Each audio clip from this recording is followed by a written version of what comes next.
శ్రీమాత్రే నమః. జై లలితాంబికాయే నమో నమః. అమ్మదయతో అందరూ బాగుండాలి, అందరూ మనం ఉండాలండి. మన బంగారు లలితమ్మ గురించి ఇవాళ 97వ శ్లోకంలో ఏం వివరిస్తున్నారో మనందరం చక్కగా తెలుసుకుందాం. సిద్ధేశ్వరీ వామదేవి వయోవస్థా వివర్జిత, సిద్ధేశ్వరీ సిద్ధ విద్యా సిద్ధమాతా యశస్విని.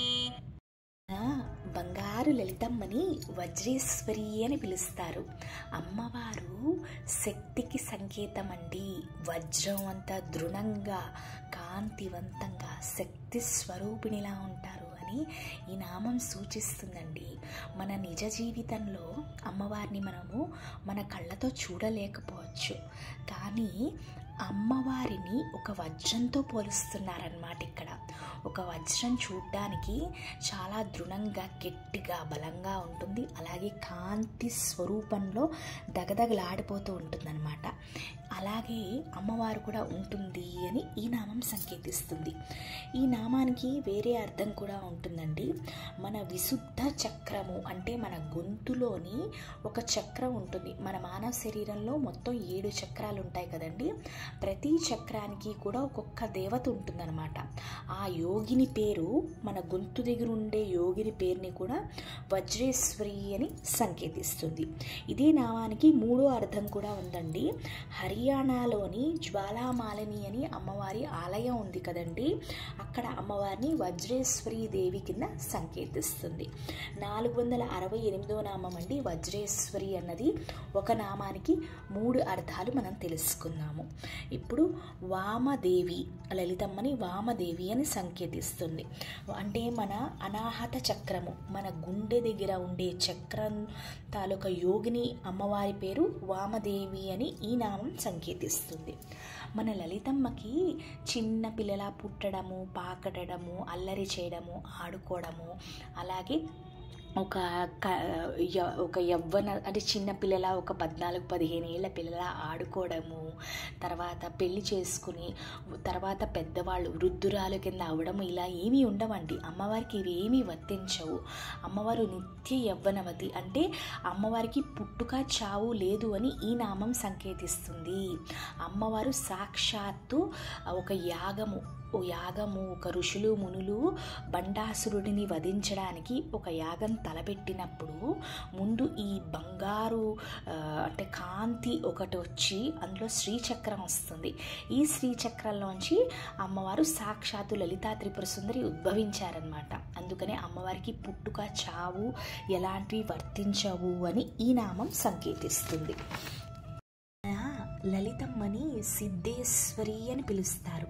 అంటే సిద్ధులు అండి, అతీతమైన శక్తులు. అనిమ లగిమ అంటే అన్నింటికన్నా పెద్దగా అయిపోవడము, లేదా చిన్నగా అయిపోవడము, దూది అంత తేలికగా అయిపోవడము, కొండంత బరువుగా అయిపోవడము, ఇవన్నీ కూడా మనము చిన్నప్పుడు సినిమాల్లోని హనుమంతులు వారు రామాయణంలోని వాటిలో కూడా ఆయన శక్తి ఆయనకి తెలియదు అనమాట. ఆయన్ని పొగుడుతూ ఉంటే గోరంత హనుమంతుడు, కొండంత హనుమంతుడు అయిపోతాడు కదా. ఇవన్నీ కూడా సిద్ధులు అండి, అతీతమైన శక్తులు.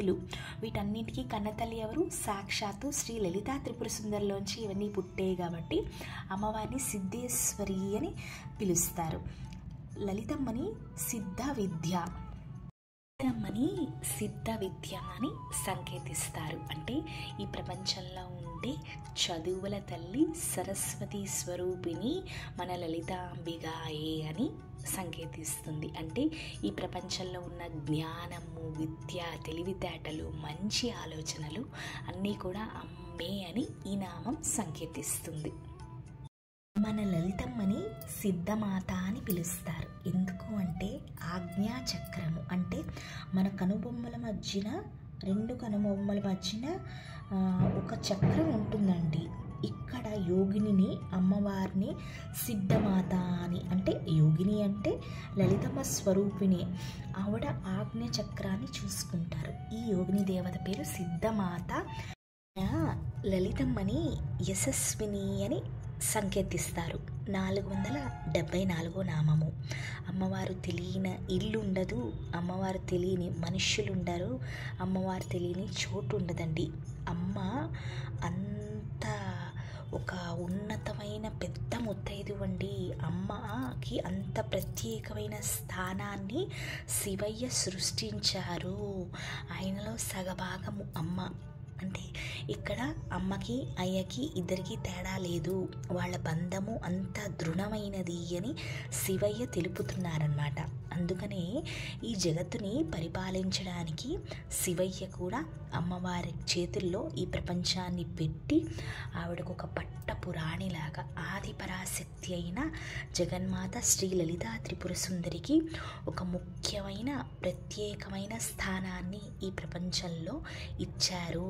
స్వామివారికి అమ్మవారు అంటే అంత ఇష్టము, అంత ప్రాముఖ్యత.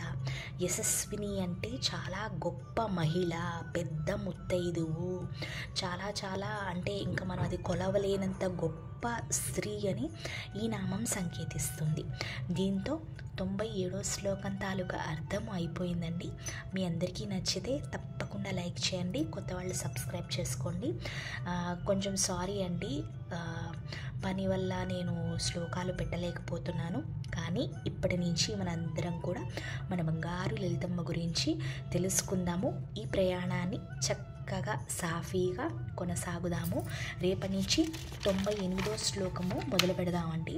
98వ శ్లోకం నుంచి 113 అనుకుంటాను దాదాపుగా. అక్కడి నుంచి శ్లోకాలు ఒకటి దాన్ని ఒకటి కనెక్ట్ అయ్యి ఉంటాయండి, ముడిపడి ఉంటుంది ఒక శ్లోకానికి ఒక శ్లోకము.